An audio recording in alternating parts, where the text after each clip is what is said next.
Hello and welcome. It's Carnage coming at you from a hotel room on the road. I just got this today as I was leaving my house right before I hit the road. It is the G.I. Joe Classified Series Arctic Bat, and I'm going to be unboxing it and taking a look at it right here. Alright, it's Carnage, and thought we would do this just a little bit different. Usually I am not on camera. Today I had a show this evening and figured since I'm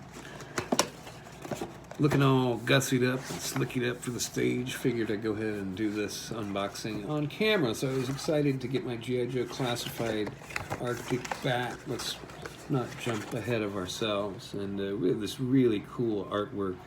I know there was some complaints about the previous artwork, which was, of course, a different artist. And now we're going with the digital render-based artwork. Of course, there are always these cool Easter eggs in the background. And then you have the accessories up here, and then you have a illustration here. And then we have the QR code, and as well as the numbering here. And the bat is 69.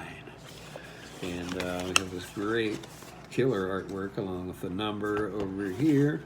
And it's too bad they didn't come up with this a little bit earlier, as some other folks have pointed out.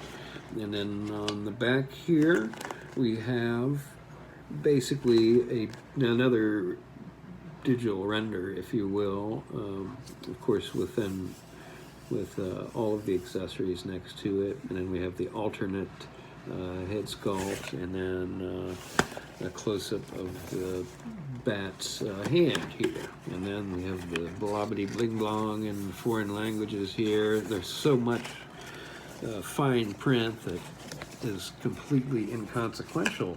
It's kind of frustrating. We still don't have any file cards, so let's go ahead and pop this guy out, and there he is. And of course you see he has the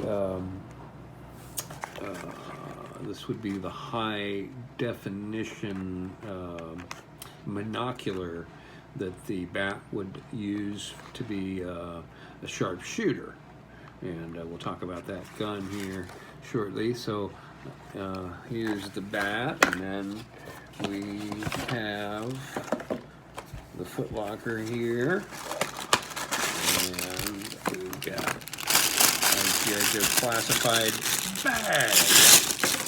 Let's open this up. Let's see what we have here. We have the chainsaw attachment.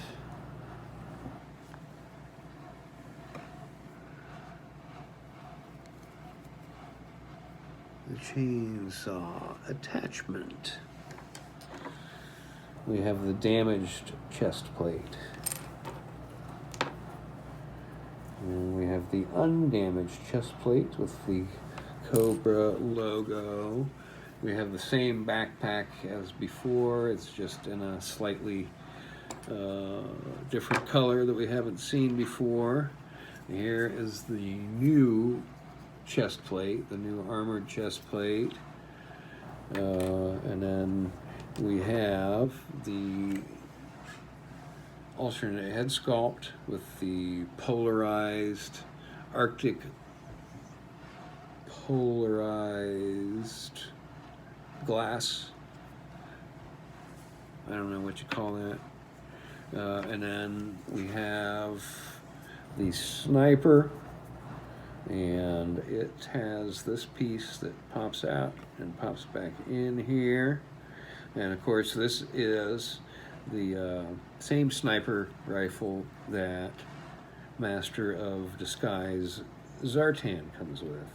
And it feels like it is a bit more, it's a bit softer, a bit more bendable than Zartan's gun, which was pretty stiff. I like these guns with a little bit of give, because unfortunately I've had a number of my gridiron guns, which I'm really careful with, and I really like. I've had a number of them break because they have no give. So, you know, how much is too much? How much give is enough? And then, of course, this gun has the suppressor, which pops on the end there. And then we have the pistol for the Arctic bat. So I'm going to go ahead and free him from his shackles. Taking a look at our Arctic bat, and this would be, I guess, the first look that I decided to try. And of course, we have the new chest plate, and we have the new head sculpt, which is the high definition monocular used for being a long distance sniper. Of course, he's got the sniper rifle. I gotta say, I had a little trouble getting that sniper up into the firing position and getting his head lined up as if he were going to be firing the thing. I'll mess around a little bit more as I get comfortable with him. I do feel like this bat does feel a little bit on the softer side, not quite as soft as the Crimson bats, but they're definitely using a little bit of a softer plastic for these bats. The other thing I've noticed is on his arms here, I think it's a lighter silver than the other bats. I'm on the road, so I don't have access to my figures right now. But I just feel like the silver on this guy might be a little bit lighter.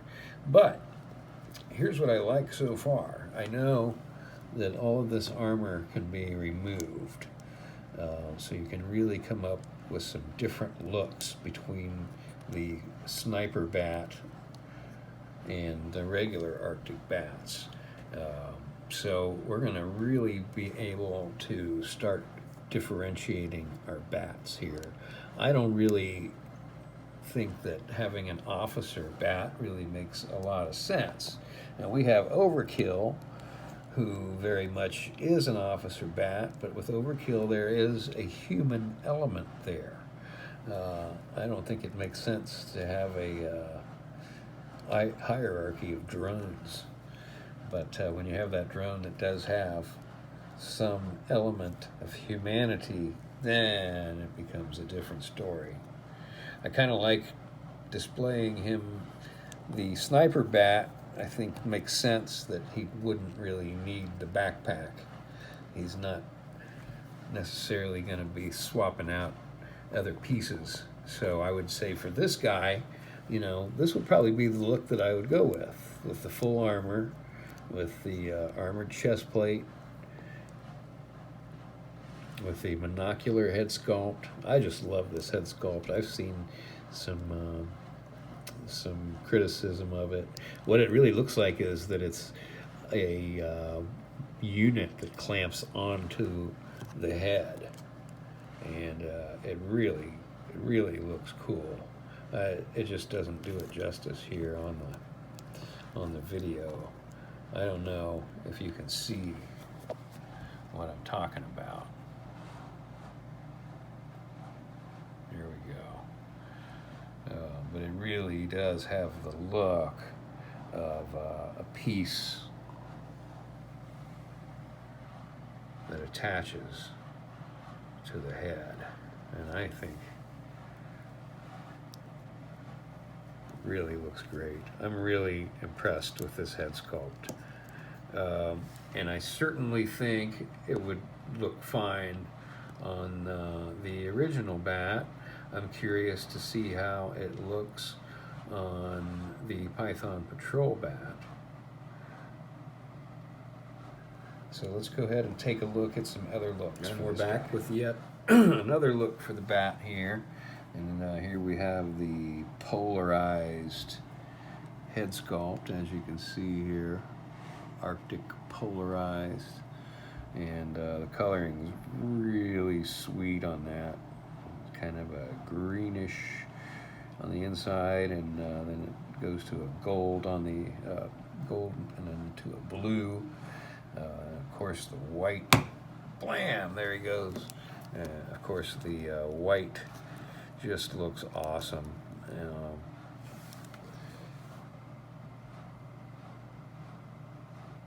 The original goes with more of a black and yellow base. And then, of course, we have the Python Patrol with its unusual colors and combinations, and then the Crimson Bat, and now this white one, I think, may be the most striking repaint of all. And of course, as I mentioned earlier, there is also a battle damaged chest plate. Of course, what we don't have is the flamethrower attachment and the machine gun attachment for this guy. And of course, if you look at his backpack here, you'll notice I only have the hand in there. By the way, it does pop in there pretty snugly.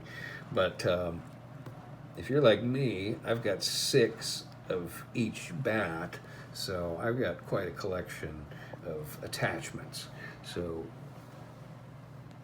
again, they're going to be, Hasbro is assuming you've got some bats and you've already got those attachments if you want to use them for this guy.